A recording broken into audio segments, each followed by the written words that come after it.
What's up, everybody? We're here for the SmackDown review for Motown's wrestling review. As you can see, I got a co-host today, Myrtle. She's hanging out with me as I do my review. She was watching SmackDown with me as well.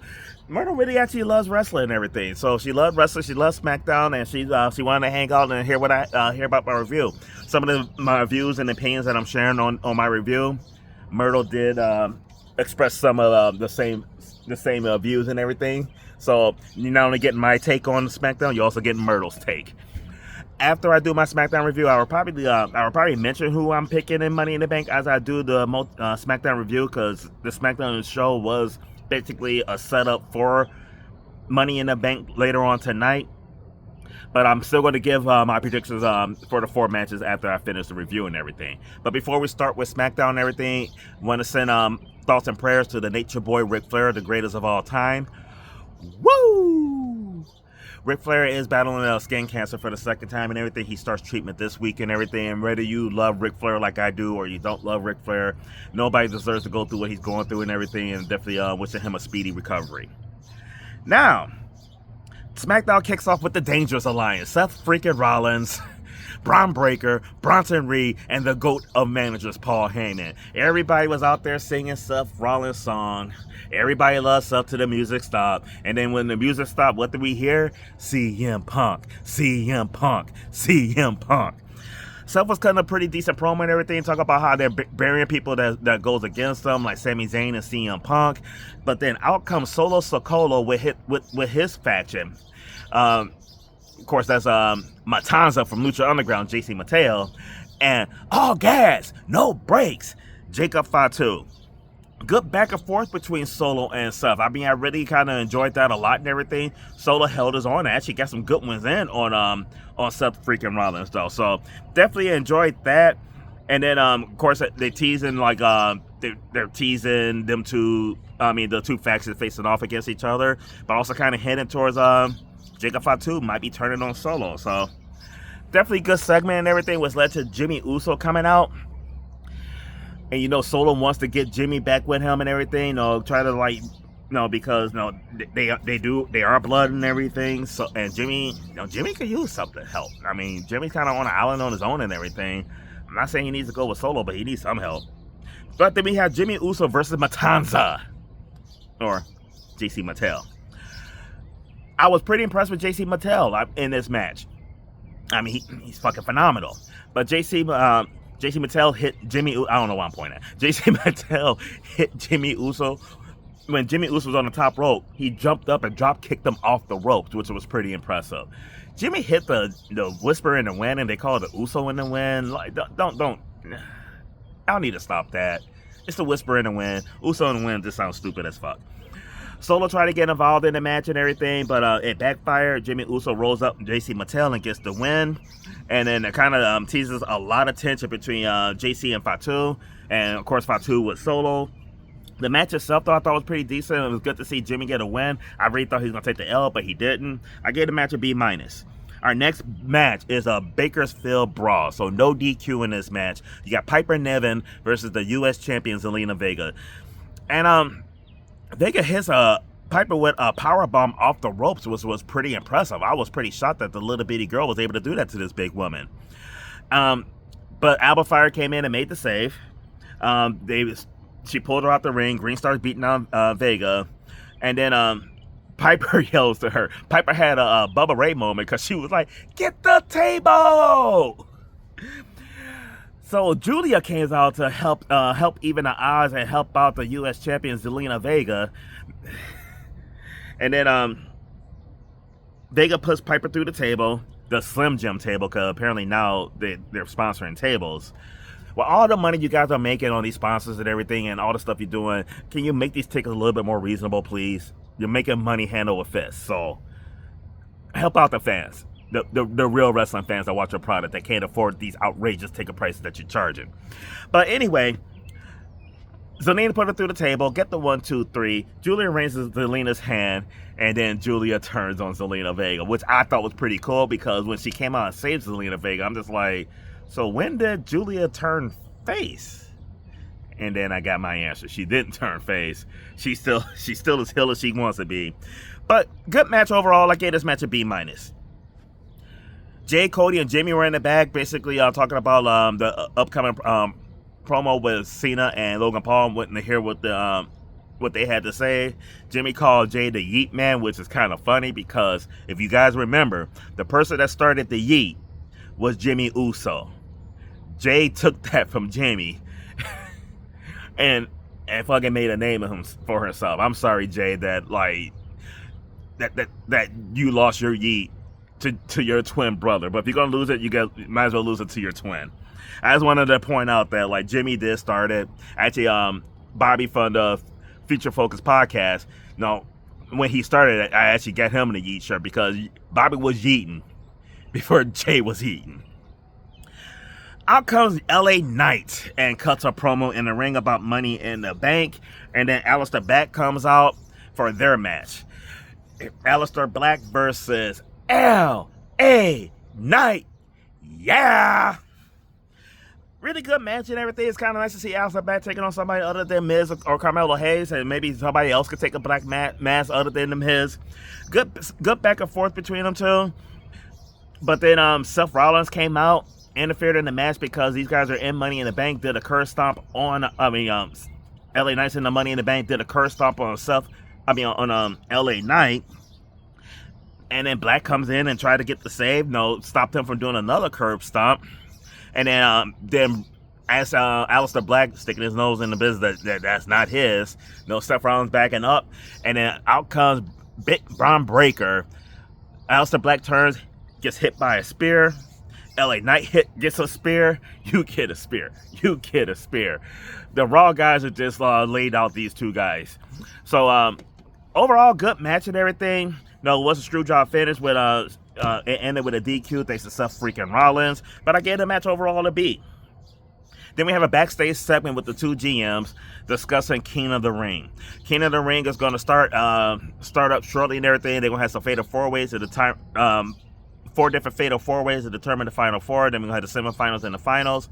The winner of the King of the Ring and the Queen of the Ring will get a shot at their brand's champion. So the women will take on their respective brand women's champion. The men will take on the respective men's world champion.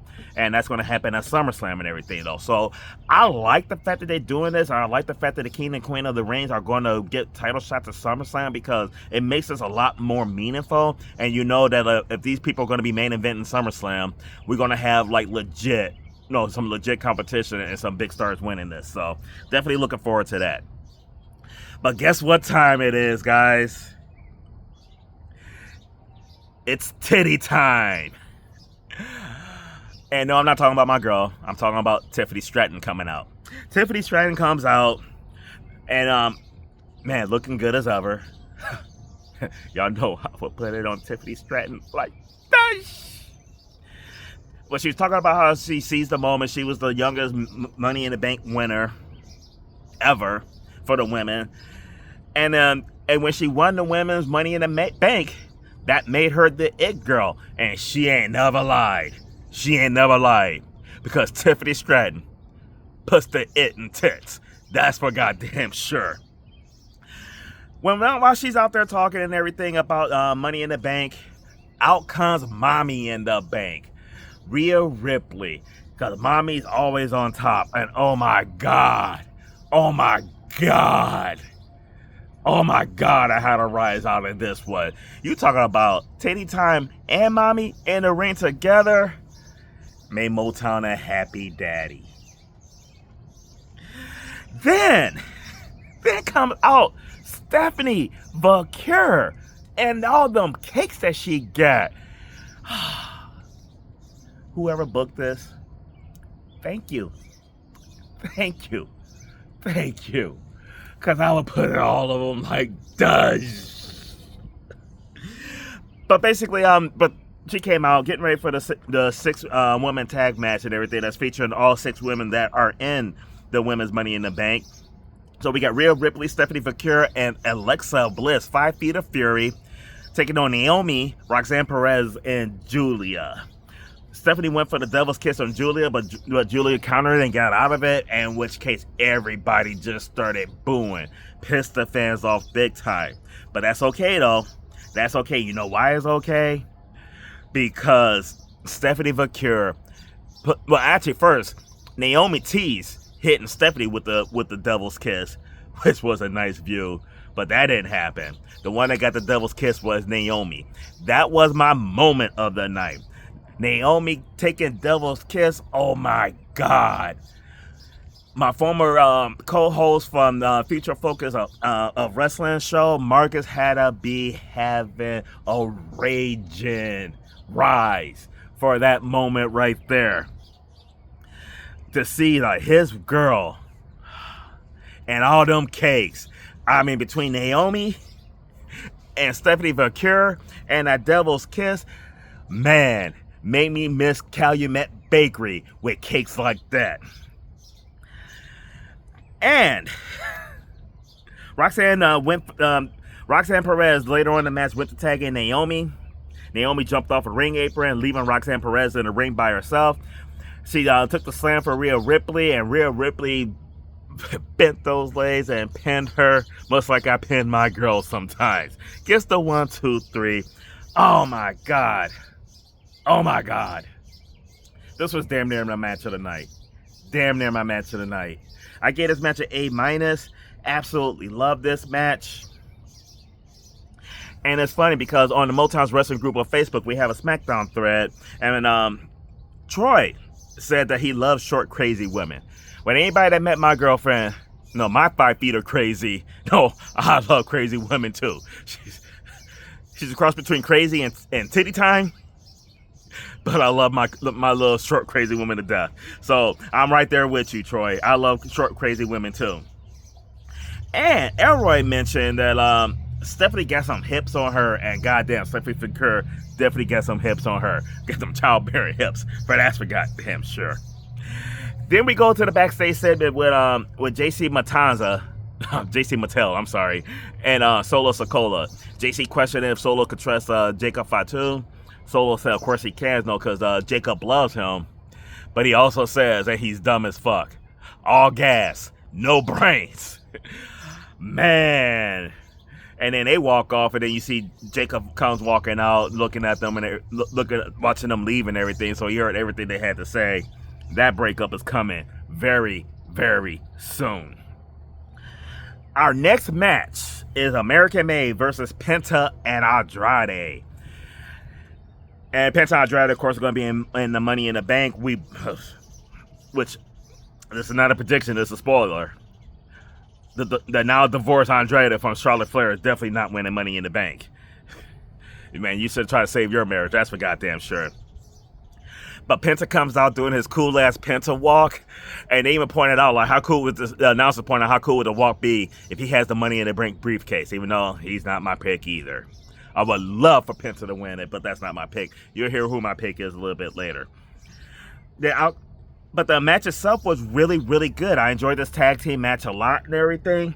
I thought all 4 guys worked well together and everything. I think the Creed brothers, or American Made, are such a great tag team that just not getting utilized to their full potential. They were so dominant in NXT, and they're just not getting it done, or not getting booked to get it done on the main roster, which I think is a shame because they are one of the top tag teams in the division. But Seth Rollins and the Dangerous Alliance come out in the match.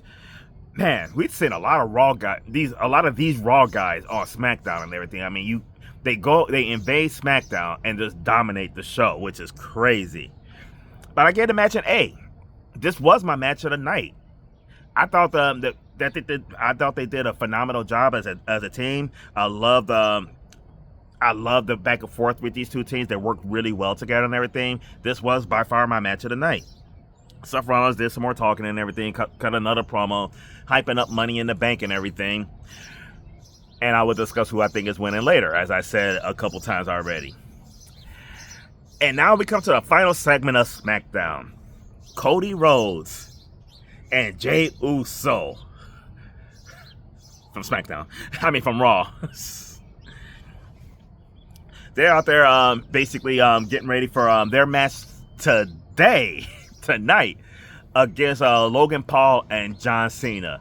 And Jay got 4 letters, 1 word. Yeet. Then out comes Cena. And I swear to God, when Cena's music hit, he got the biggest pop of the night. People loving heels. Like, they're loving the heels. They love Seth. They love Cena. But then, and I'm sorry, Cena is the new Kurt Angle. No, John Cena sucks. John Cena sucks. Just like when Kurt Angle came out, you suck. You suck. Like Kurt Angle said, though, John Cena's at the point where, like, they're not saying it because he sucks. It's just out of respect for John Cena, all he's done in wrestling and everything. He's the GOAT for WWE. Not the professional wrestling GOAT, but he is the WWE GOAT. Music stop and you get the chance. Let's go Cena, Cena sucks. Let's go Cena, Cena sucks. Like, the crowd, oh my God. It's like John Cena turns heel and he's still getting the same reaction and everything. It's just the Let's Go Cena is not as high pitched as it used to be from the little bitty kids and everything. Then Logan Paul sneaks into the ring and knocks out Jey Uso again. Cody went towards him and then boom, get hit upside the head by John Cena with the belt. Then Jey Uso gets hit with the AA. Logan Paul hit the frog splash on Cody Rhodes, and now them two are out the ring, leaving John Cena and Logan Paul in the ring. John Cena holding up the WWE Championship. Logan Paul got the World Championship. That's Cody Rhodes. Cena don't get enough credit for his promo skills at all. He is one of the greatest of all time on the mic. Not the greatest, but if you make a Mount Rushmore of promos, John Cena's on it. Like, don't get it twisted. John Cena is definitely good on the mic. Cuts an outstanding promo and everything. Okay, don't worry, Myrtle. We're going to be wrapping this up soon. She's ready to go in, and I got to get ready for work. But great promo by John Cena. And then they go out and Cena grabs Cody, throw him in the ring, hit him with another AA. Logan Paul knocks out Jey Uso again. And then the fans started chanting, "We want truth. We want truth."